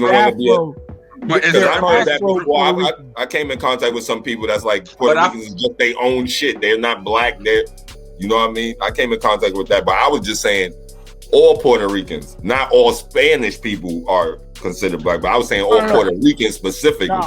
All of those. I hear what y'all saying now. All of those Spanish areas pretty much have had colonization, like Africans, colonization. So they'll have like white people and they'll have black people. That and what I was saying about Spain too. What I was saying about Spain is even the black ones, I was calling them white too, because Spain is just they think they're just Spain. They're not mixed with no black or no. They're gonna look a certain way, like a Paul Gasol ass nigga, He's from Spain. I consider him like a white Spaniard, like. Yeah, you know what I mean? Yeah, but I'm saying the ones you got some people that don't identify. He's from overseas, right? Puerto Rico is a place. You have to be from that place to be, or have lineage to that place to be Puerto Rican. You know what I'm saying? But like you got some people that are black. They skin black as ours, but they don't identify as black. Right. That's why I said I wasn't talking skin color. That's why I said I'm not putting skin color. No, I know, but the term that I was looking for is Afro, because they got Afro Cubans and then they have just Cubans, I guess, or whatever, and then they have Afro Puerto Ricans and they have Puerto Ricans. The Afro Puerto Ricans, Afro Cubans, those are the people that are darker skinned. Afro Puerto Ricans or Afro Latinas? Well, they would be both. They'd be both. But if they're Puerto Rican, if they're Puerto Rican, then they'd be Afro Puerto Ricans. I'm right here by Mexico. There's Mexicans that are here in California or even over there that are darker skinned Mexicans, and then you have lighter skinned Mexicans. The lighter skinned Mexicans over here be feeling like they almost white, and the darker skinned Mexicans are the ones that are more like us, like hang out in the same kind of areas that we're. You know what I'm saying? George Lopez. What is he? What category? Wait up, real quick. What George Lopez? What category you put him in? He's a darker skinned Mexican. Yeah, he'd be a dude that'd be in the same hood with us. Right. So you got to think about it, right? Like in real life, you know, this is a white man's world, right? So like let's say the white man controls the world, right? In a manner of speaking. So this is like when you get a lot of times when you have, regardless of what their heritage is, whether they have black in them or not, a lot of them, like if they could pass for white, then you have some of them that will claim, you know, they will identify as a white person. You know what I'm saying? Yeah. It's safer. You know what I mean? Go ahead, Mumble. They won't want to be looked at. You know, they'll be racist towards, you know, you got light-skinned Puerto Ricans, you know, the ones that look white that are racist towards blacks, and you have that in every race. You know what I mean? Within Arabs and all of that, like they treat the darker ones a certain kind of way. You know what I mean? So my question to you guys is, which of these, who gets the pass on the N-word? Listen to that's what I was about to say. Look, I'm about to say, look, right? As us being black dudes who, like, you know, us growing up in Brownsville, we grew up with mad Puerto Ricans in the hood. We grew up right next door to Bushwick, mad Puerto Ricans out there, this, that, and the third. Rek being from Cali, growing up around mad Mexicans and Samoans or whatever, this, that, and the third. Like, some of us get treated like niggas. Yeah. You understand what I'm saying? Like, the ones who can pass for white probably don't get treated as like niggas. Like, police gotta ask them their name before they start treating them like, but all of us who look a certain way, then we targets. You understand what I'm saying? And the ones in our hood, like, I don't know, like as far as our hood, we had light ones, we had dark ones and all that. But if you in Brownsville, you a nigga. You understand what I'm saying? Was the general consensus back then? Like, we was all poor, fucked up, going up, you know, robbing or hustling. You know what I mean? So the past comes from, you know, growing the people around you. Like, if you grew up with dudes and you in the same struggle, then I think those people get granted a pass. You know what I mean? I've had people come from overseas, not from overseas, but from Cali. Like, my ex, she came to Cali and we was in the studio with my homeboys in Long Island. They all Spanish. I mean, they all Latins, and they was saying nigga, and she was bugging. You know what I mean? Yeah, she was bugging, but I noticed that there was a barrier between, you know, a coastal barrier where shit was a little different. But let me set the record straight. Like, really, nobody gets a pass for calling me nigger. Okay, because nobody calls me nigger. Okay, so there's one person who calls me nigger and gets a pass, and that's my man Hex Murder. Shout out to Hex Murder. I hate you. Fucking. Well, I hope Hex Murder is black. Yeah, he black. But even a black man can't call me nigger. Okay. So I've never been called nigger. So we're talking about the N-word with the A at the end, really. Yeah, we are. Or the AH at the end or something, or the UH. I feel like a lot of, listen, make sure, you know what, nigga. You know what I've noticed? What I've noticed, or that I feel like, I don't know, I could be wrong, but it feels like a lot of our, like, you know, we know a lot of white people who don't say it. You know what I'm saying? We got a lot of white friends who won't say that word, but I feel like some of them want to. Probably, but they just know it's not safe. Like, they want to. Like, because I've had to have conversations with a couple of them because they felt I made them so comfortable that they thought they could say it, and they found it, and they found a casual way to bring it up where it felt like they was quoting somebody else, so they said what the other person said, and I had to check them. I'm like, I had to check them.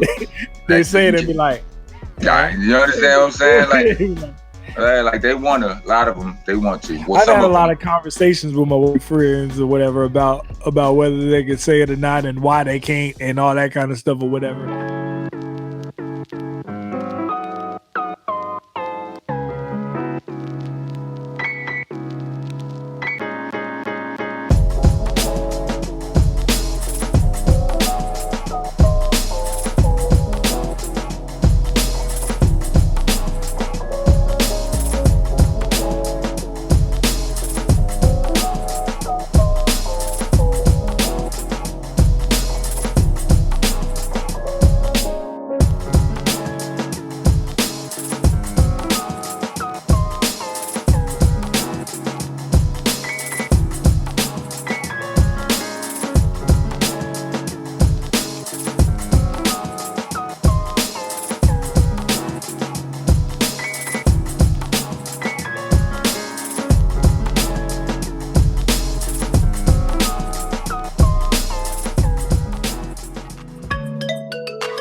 Yeah, it does seem as if they really just want an excuse to be able to use it or whatever.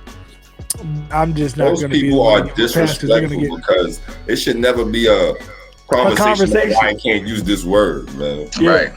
Yeah, right. Exactly. It's like me saying, I mean, you got to think. I can't call your wife bitch, man. Like I call every other bitch. Like I can't call your wife bitch, man. Like that's like me saying that. Here, like that's and here's the thing about that is, I mean, I can't tell you can't say it, but I can tell you what the repercussions is if you do say it. You know what I'm saying? Right. So it's the same way. Like I can't tell you what not to say. That's just a stupid question to me.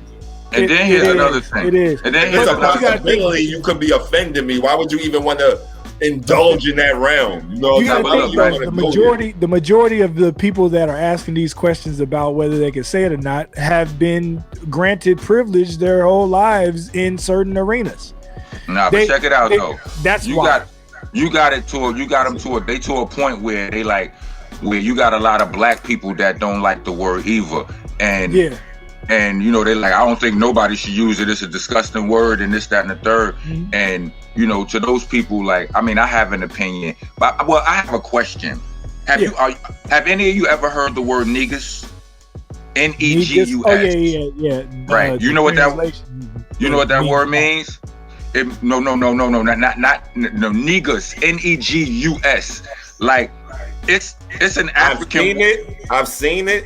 Yeah. But I don't know what it means or nothing. I never used it in a sentence or nothing like that. All right. Anytime you see N-E-G anything, you think black, right? Black in Spanish like is negro, negra, negro. Like in other languages, the same shit. So me being the wordsmith that I am, I feel like I find the connections in a lot of words, and then I find that a lot of those words came from something before. I don't hear a lot of people. I don't hear a lot of people speaking about the word negus, and negus is associated with African royalty. It means royalty or king or something like that. So like with that, with that being said, don't take my word from me. The fuck out of here. Like you understand what I'm saying? Like don't take my word from me. Like people to the point like as for black people, they like, no, you can't, it's ugly, it's slave. Well, what about before that? And then one time I sat with somebody and they Googled that and they was trying to find like the and they couldn't, whatever, they wasn't finding. I don't care if that's on Google. I know words. So let me real quick. So what you saying, wait up, real quick, Rek.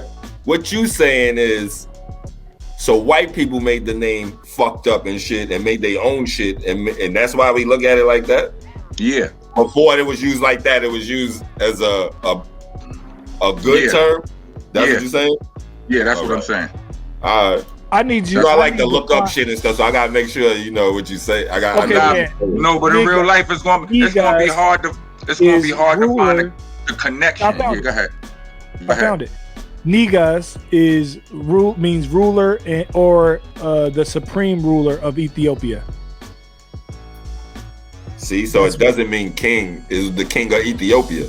It's the supreme ruler of Ethiopia. It means king. Right. It means king, but it's Ethiopian word, I suppose. It's not for like just kings. All right. But have to be from Ethiopia. Well, so if a nigga say that to somebody from Ethiopia, then they could feel proud about it or whatever. But not just anybody. Not for real. It's like somebody saying, "Yo, this word means real nigga from Brownsville." A nigga from Bed-Stuy can't use it, bro. He's not from Brownsville. That's what that means. Look, because I was up here thinking like, damn, if this really means that, I'm gonna just start calling everybody niggas instead of nigga. Nah, I'm saying though. I mean, you was right though, but it's just it's specific. Like it's not. You can't just use it for anybody. I feel you, but I do. You know what I mean? I feel you, but I do. Here's the thing. I have conversations with cats that are like older, and they're the ones that feel like you shouldn't say it and da-da-da-da, right? Now, I believe like that maybe we shouldn't say it, right? But I'm not really at the point where I'm gonna just watch my mouth that much to stop myself from saying it yet. You know what I'm saying? Like it's that's a hard thing to like monitor yourself enough to stop something that's been a habit all these years, right? So eventually I'll probably will stop saying it and replace it with another word that uplifts, my people, like king. Maybe I'll just call everybody king like Charlemagne do. I'm trying to stop saying nigga and bitch. Yeah. But it's a process, man. It is a process. That's my whole. I'm not gonna kill myself over it. It ain't gonna happen today. Yeah, but it's gonna happen at some point. I've been using it a lot, and it's been in my vocabulary for years. Yeah, so, yeah. Listen, I don't want to use the word bitch no more. I don't want to use the word nigga. I don't use that word at all. I mean, but hold on. All right. Let me say this, right? You don't want to use the word bitch no more. You don't want to use the word nigga no more. But do you still feel the need to use the word bitch ass nigga? Sometimes.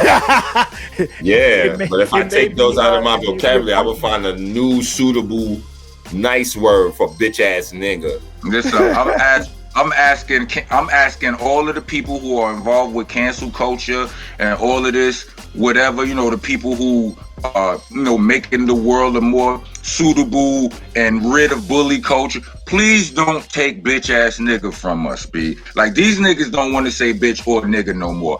I still need to say bitch ass nigga, B. Like no, that will always be a valid please do not take bitch ass nigga from us. Like I stopped saying the F word in my raps, you know what I'm saying? Like I don't really? I say fuck. I'm talking about the other F word. Like I stopped saying that. You know what I mean? Like I don't. I be trying, but please just let me have bitch ass nigga, please. Pause. Yeah.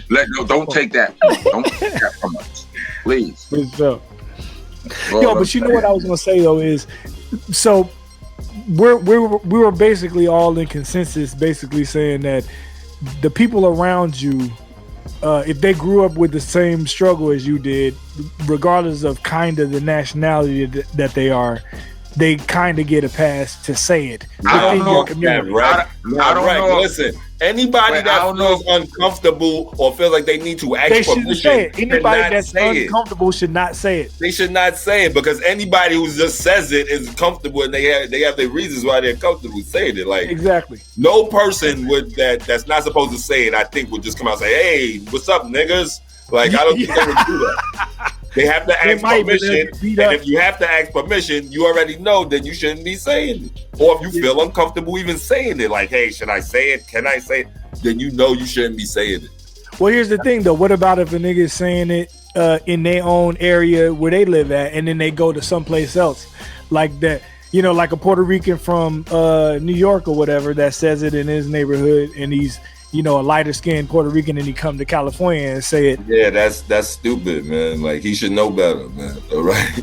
Look, right. There's a rapper named China Mac who, he used to say nigga all the time. He recently stopped. No, he's a Chinese. No, he's Asian. Oh, you know what I'm saying? He used to say nigga all the time because he felt like he in the struggle. He a nigga too. You know what I'm saying? He's from New York. I feel that too, man. Listen, I used to have a nigga that I went to school with, Chinese nigga. I used to call him Chigga for Chinese nigga. You know what I'm saying? No doubt. Yeah, but look, like China Mac is on like he on some. No, he's on some thug shit, like on some with the streets, rough around the edges, nigga and shit. You know what I'm saying? Like, well, let me ask you this though: does street shit means nigga? No. I'm just saying that. No. I'm just asking to answer this question. I'm just asking, like, do street shit mean nigga? Because you like, he on some street shit. So no. When I say street, I'm talking about he fuck with the Bloods and all of that kind of shit. I just don't want to put him out there. You understand what I'm saying? But like, you know, street shit, like white boys got their own version of street shit. So no, street shit don't always mean nigga. But what I'm saying is, no, what I'm talking about, he's fucking with hip hop culture. Fucking, you know what I'm saying? The black gangs and the black Eminem does too though. He don't say nigga. Listen to what I'm saying to you, brother. Like, he lives. Like, I don't know where he lived. What I'm saying is, he was a nigga who I'm not giving him a pass or taking a pass. I'm just bringing up I'm just pointing out his situation where he was saying that, and he felt like he could, and all of the niggas that he was around let him. You know what I mean? I know, Matt. Let me finish. Let me finish. I thought you was finished. No. I said all of the niggas I know some of the niggas. All the niggas that was around, they let him say it, right? But then recently I saw an interview with him saying he don't say it no more because where he from is cool. He realized he gonna go other places, and you know his music is going to other people who not where he from. So he just took, you know, he soaked it in. He's like, nah, I can't do that no more. So you know what I mean? Yeah. Like that's he valid. seemed like a solid cat. What I'm gonna say about that is, and I don't think that's cool, but I will acknowledge that. Let's say Rock, we had a crew around, and there was one Chinese nigga who rapped that he was nice as shit. All day we would be around this nigga saying, word, nigga, pass the blunt, nigga, and blah, blah, blah, nigga, word, nigga. So I think we would let a nigga like that say nigga. You know what I'm saying? Word. So niggas let the nigga who work in the Chinese restaurant, the you know, or right on Mother Gas, niggas let him say nigga all day. And that's what I'm about to say. I'm about to say Chinese motherfuckers is in our hood. They live there, they be there, they not afraid to come there, they deliver, they get robbed. You know what I'm saying? Say nigga. When Ooh see me, he gonna go, what's up, my nigga? He said that he said that to everybody. He said that to everybody. That's what they say to him. But on the other side of that, it's like Eminem grew up poor. He was around black motherfuckers all the time. And he nice and rapping. Nice. Yeah, he never say nigga. So I mean, there was that one time that he did, but we ain't gonna get into that. He got, you know what I'm saying? But the difference is that if he could do that, then I look at it like if he could do that and not say nigga, count the one time out, then you know. Look, no, the difference. Because I'm pretty sure Proof and them niggas let the nigga say nigga around them, like, hey, nigga, I don't know if he ever said nigga around him. I don't know. That's not something I know. I'm just saying. He with a bunch of motherfucking black motherfuckers. I'm pretty sure they probably let him say nigga. What I'm saying is this. Look, Eminem talks about he grew up in a trailer park though. That ain't like nigga stuff. That's like white. No, that's white boy poor. He don't gotta grow up black boy poor. He didn't grow up entitled. But that's my whole point though. He might have not actually had the same experiences as the niggas in Detroit. You don't have to have the same experiences. You just don't have to be entitled. You have to. You grew up not feeling entitled, not being entitled. Here's the difference. Eminem is white. All these other niggas we talk about, they Asians, they Puerto Ricans, they Samoans, they all Mexicans, they all of that. Eminem is white, and the white people are the colonizers of the world. So that's the reason why it's different for them. So anybody not white should be able to say nigga. I ain't saying you said that. I'm just asking. They could probably get away with it in their areas, like Hawaiian, Samoan. I think Samoans are black actually. So, but Hawaiian people, Spanish people, Russian people, like. Not Russian. Not Russian. No, Russians is white than a motherfucker, right? But what I'm saying, What I'm saying is like I think we covered that earlier. Like, you know, depending on where you at, where you from, you understand the people you around determines whether or not you get a pass or not. You know what I'm saying? What type of person is going to get a pass no matter where they go though? We know it. Nobody. Nobody. Not even Puerto Rican. The pass is like a gun license, nigga. It do not travel with you. Not even Puerto Rican.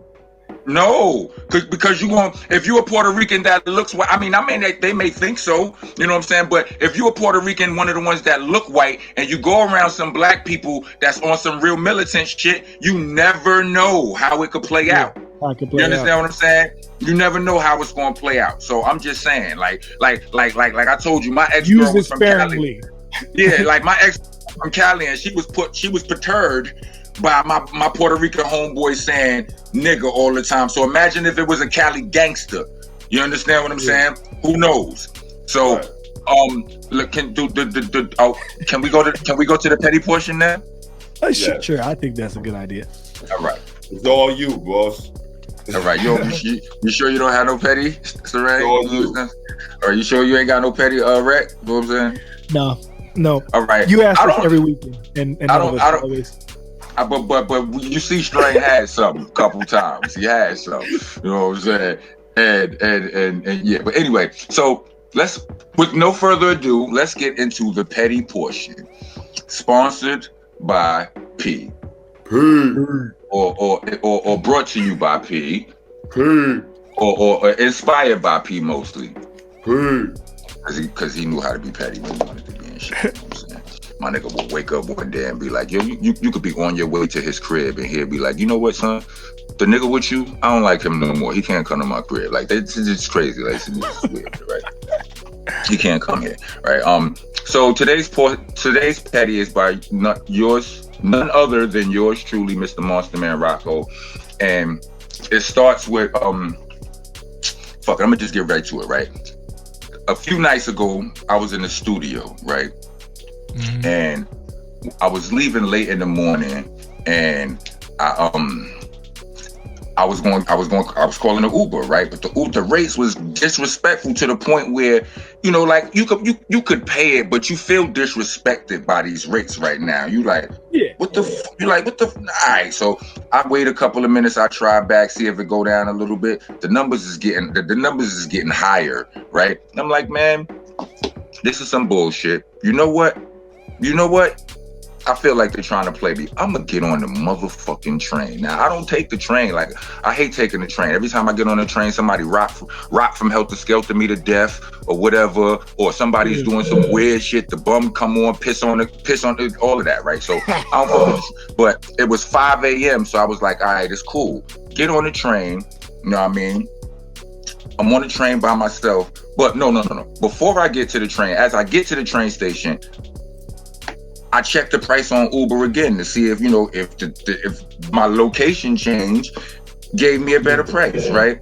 And it didn't, right? Nothing substantial at all, right? So I get on the train, and the train is underground, and so from that point, I ain't really got no reception on my phone, at least whatever, right? Soon as we come out from the train, I hit up the Uber again, right? Now I'm on the train. Soon as we come out from under the ground, right? The train comes from in the tunnel, and now we above ground where I got service again. I hit the Uber again to check the price, right? The price went down some, right? Every stop, which was about 3 more stops, I checked again, just because I wanted the bitch ass niggas at Uber to know that I was getting this shit done without them. Huh. That kind of was petty. Yeah, I know it was petty. I know it was petty. That kind of was petty. No, I know it was petty. I really I just want to. They see this account. It's the same account that y'all was trying to rape for all that money. You understand what I'm saying? And you see it moving, motherfuckers. I don't need you. So I had to keep. I had to keep it. I had to show them that. I had to show them that. That's funny. Yeah, that's hilarious. Do you think that they cared? That's what I'm about to tell you. The petty thing about it is that they don't give a fuck. Nah, I don't. Like I don't. But I don't. Made you feel better. I don't care that they don't care. I did it. You understand what I'm saying? It don't matter. I don't give a fuck about what people talking about. You understand? I don't care. I just give a fuck about how what they did make me feel, and then what I do about it. That's it. God damn it. You know what I mean? So now, did it got better when it moved out of what the neighborhood you was in? What is it higher in? Nah, it started to get better the closer I got to home, but that wasn't which makes perfect sense. But I didn't care about that. I just wanted them to know that I was going home anyway, without they bum asses. That's it. Yeah. That's it. In another Uber? No, on the train. Oh. They don't know him. They don't know I'm on the train though. It don't matter though. It don't matter whether I was on the train or not though. But anyway. That's my petty for today.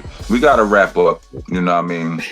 This was a great show. We had my boy Slink Johnson in the building and shit. Did we do any shameless plugs? Did we do any of those? Not today, sir. I'm stuck blank. Like LLC, nigga. We the Nero, nigga. Nah. Yes, we did. We out. Thank y'all for joining us. Thank y'all for joining us. We'll see y'all. Cue the credits. Mom made it, baby. For listening to Monsta Mondayz Podcast. Please join us every Monday from 8 to 10 p.m. West Coast time and 11 to 1 a.m. East Coast time. Every single Monday, Monsta Monday on the Dash app. Also, check out these awesome shows from the rest of our podcasting family. Funny Farm, East New York Radio, All Elements Mix Show, The Star Power Collective, La Cosa Nostra Radio, 5150 Mix Show, Block News Live, Vinyl Coffee Mix Show, and Hidden Gems. Check them all out under the Delicious Vinyl radio station.